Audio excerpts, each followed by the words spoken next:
Hi everyone, it is time to read chapter 2 of Hello Mrs. Piggle. Last time that we read, we learned that powder really did work that Mrs. Piggle gave to, oh goodness, what is his name? To Philip. Yes. And we learned that it did actually turn him invisible whenever he was trying to be a show-off. And then Billy, at the end of chapter 1, was being a show-off to Mrs. Allen, and somebody told her to go talk to Mrs. Piggle. So we'll see what happens. Chapter 2, The Cry-Baby Cure. Mrs. Foxglove was baking brownies. Thick, chewy, chocolatey, nutty brownies. The kind her 4 children loved. She slid past the last pan into the oven. Lifted Solomon the black cat down off the kitchen stool where he was drooling up at Alma Gluck, the cannery, and sat down herself. It was a very dreary February day. The sky was gray, the snow in the yard was gray and slushy, and a cold, raw wind was swooshing around the house. Mrs. Foxglove hoped that the children had not left their galoshes on the school bus and had remembered to put on their mittens. She was especially worried about Melody, whose eyes and nose always seemed to be red and chapped. She sighed and stroked Solomon, who had jumped into her lap. Then she pushed him off onto the floor and opened the oven door. The brownies were baking beautifully. She switched the bottom pans to the top shelf and the top pans to the bottom shelf, then closed the door and put the milk on to heat for the children's hot chocolate. She was just stirring in the cocoa when from way down the street she heard a noise like a fire siren. Woo-wee, woo-wee, went the noise, getting louder and louder. Mrs. Foxglove sighed and opened the back door. Cornell, her oldest boy, who was 11, came dashing up the back steps, gave his mother a hug, and said, "I smell brownies! Zowie!" Now, if you guys haven't already noticed, this is a whole new family. So our first chapter talked about the Carmody family.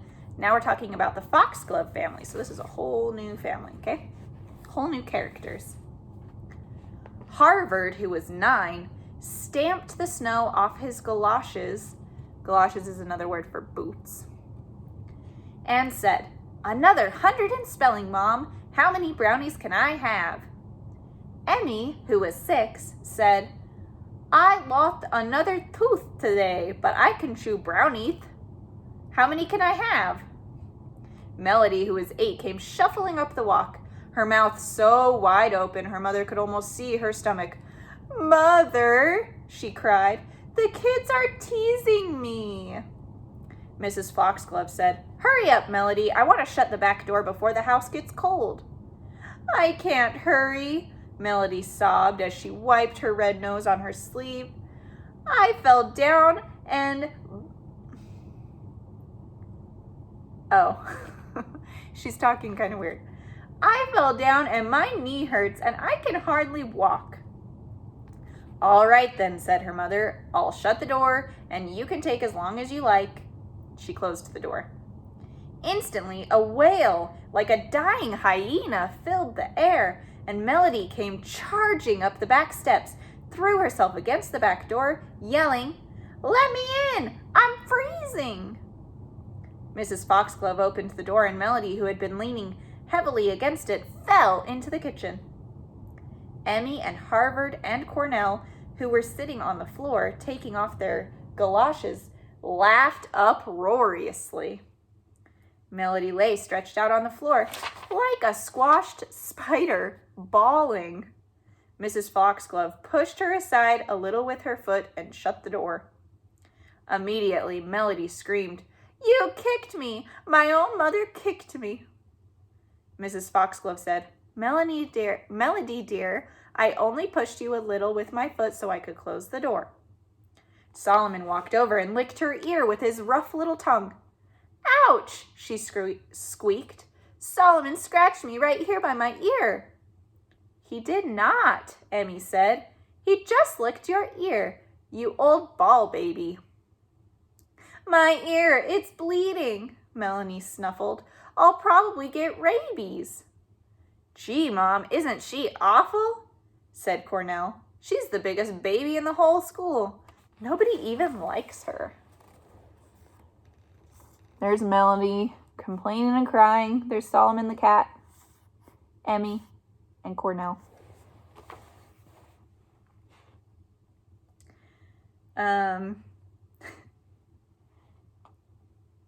They do so, says Melody, sitting up and wiping her eyes with her mittens. Aw, they do not, said Harvard. They call you old, wet, wash-rag Foxglove.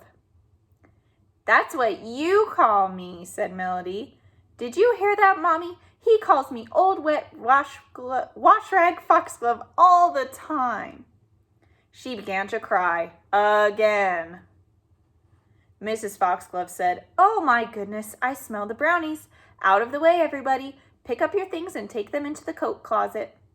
The children gathered up their galoshes and their coats and mittens and caps and hurried out of the kitchen. All but Melody, who was lying on her back on the floor, her mittened hands scrunched into her eyes, crying. Mrs. Foxglove opened the oven door, pulling out a pan of brownies and poked a broom straw down into it. Maybe your mom uses like a fork, or I use a chopstick to poke in my brownies to make sure that they're all finished. The broom straw came out clean, and so she knew that they were done. The cocoa was almost boiling, so she took it off the burner and set it aside. She was setting out the cups when she noticed Melody.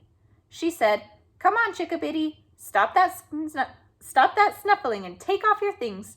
The brownies are all done. She's really nice for having brownies and hot chocolate ready for them. My goodness. Melody hiccuped several times but didn't move. Mrs. Foxglove reached down, took hold of her arms, and lifted her to her feet. Melody bawled like a baby. Ouch, ouch, you're hurting me. Her mother gave her a little shake. I am not hurting you, and I'm good and tired of you being such a crybaby. She took Melody by the shoulders, turned her in the direction of the front hall, and gave her a little push. Melody crumpled into a ball on the floor and began to sob hysterically. You're so mean to me. I can't stand it. You shake me and jerk me and push me. Oh, go up to your room and stay there until you can be cheerful, said Mrs. Foxglove. Now scat. Scuffling and glupping, Melody went. Only she didn't scat. She shuffled very, very slowly. Her mother watched until she reached the doorway, then sighed with exasperation. She went back and began pouring the cocoa.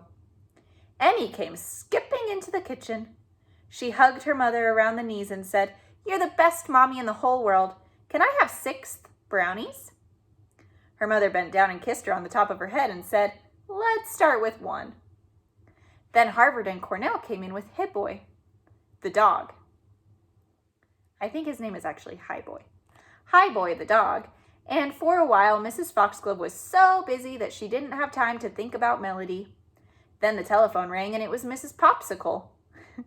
And she wanted to know if Emmy and Melody and Cornell and Harvard could all come to her twins, Trent and Tansy's, birthday party next Saturday.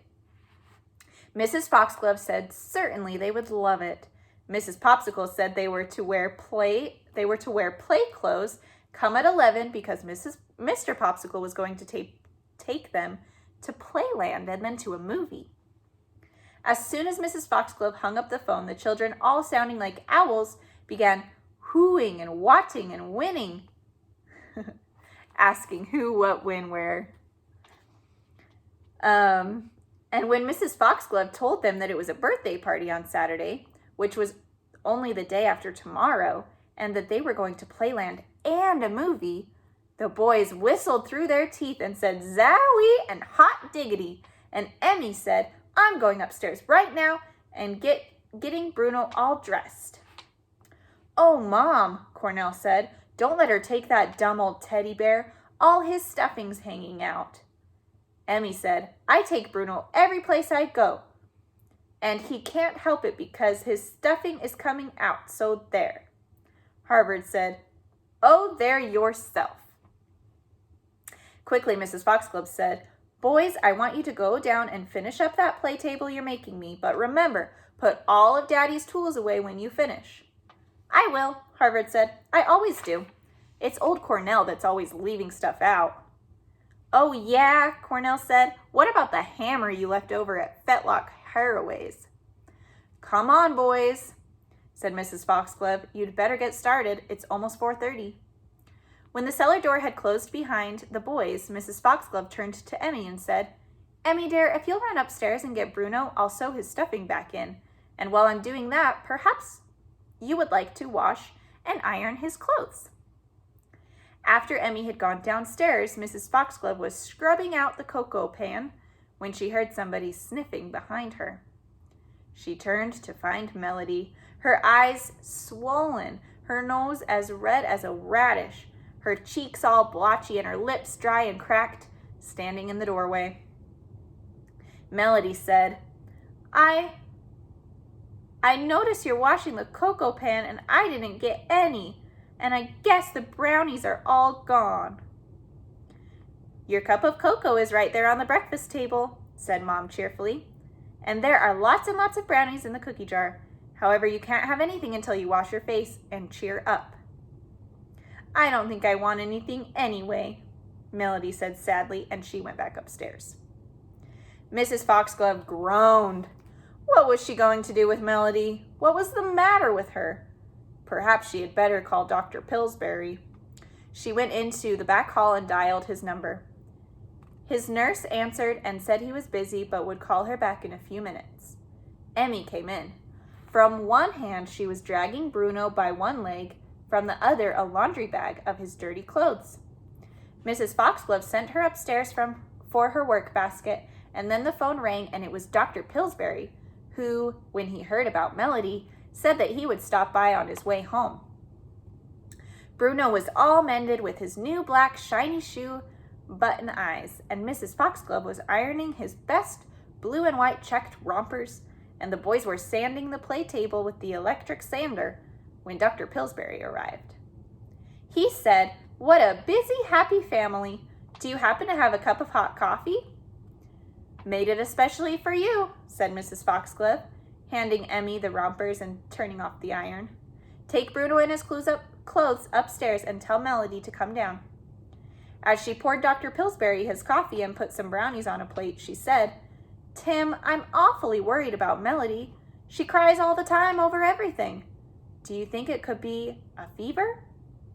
"Well, have you checked her fever? Or have you checked her temperature?" asked Dr. Pillsbury. "No," said Mrs. Foxglove. In fact, she seems very well, but she's so sad. Everything makes her cry. She cries so much and her face is so red and swollen all the time. She looks as if she's been stung by 1,000,000 bees. Dr. Pillsbury slowly stirred his coffee and said, "If I can find nothing wrong with Melody, then I would suggest you call Mrs. Piggle. "Will she know what to do?" Mrs. Foxglove asked. "She certainly will," said Dr. Pillsbury. "She knows more about children than anybody in this whole town." "Well, I know that she cured Cornell's table manners, and she stopped Emmy's tattling, but I didn't dream she could do anything about crying." "I'll bet she can," said Dr. Pillsbury. "My goodness, Martha, these brownies are so good. I want you to make me a solemn pledge that you won't give my wife the recipe. I'm much too fat as it is." Mrs. Foxglove laughed and looked very happy. Then Melody came shuffling and snuffling downstairs. By this time, her face was sort of purple plum color. Her nose was like a ripe strawberry. Her mother couldn't see her eyes at all. Dr. Pillsbury said, "Come here so I can see how heavy you are." Slowly, hiccuping with every step, Melody walked over to him. He lifted her up and sat her on his knee. Then he said, "Whew, you're quite a chunk for 8 years old. Stick out your tongue." Dr. Pillsbury looked at her tongue, looked down her throat, in her ears, listened to her lungs and her heart, poked at her stomach, took her temperature. When he was finished, he said, "Sounds Oh, he said, better call Mrs. Piggle before a certain party's tear ducts wear out. After Dr. Pillsbury had gone, Mrs. Foxglove sent Melody and Emily next door to Mrs. Rocket's house to borrow an onion while she called Mrs. Piggle. Mrs. Piggle laughed when she heard about Melody and said, "Oh, I've got the most wonderful cure for crybaby-itis. It's a tonic that tastes delicious, sort of like vanilla ice cream with caramel sauce, and it works very quickly. In fact, if you send Harvard and Cornell over for it right now, I think we could have Melody cured before the birthday party on Saturday." "You think so?" asked Mrs. Foxglove, almost crying herself, she was so happy. "Certainly do," said Mrs. Piggle. "Tell the boys I sent in and got those new super secret outer space other hemisphere 10-way wrist communicators that they wanted. That will make them hurry." "Oh, thank you, dear Mrs. Piggle," said Mrs. Foxglove. "Tell the boys to hurry," said Mrs. Piggle. "It's getting dark and the streets are slippery." All right, she's gonna go get the cure for crybaby-itis, and we'll see tomorrow if it works for poor little Melody who could not stop crying. Okay, I hope you guys are enjoying the book. Go answer the few questions that you have about the story today, and I'll see you tomorrow. Bye.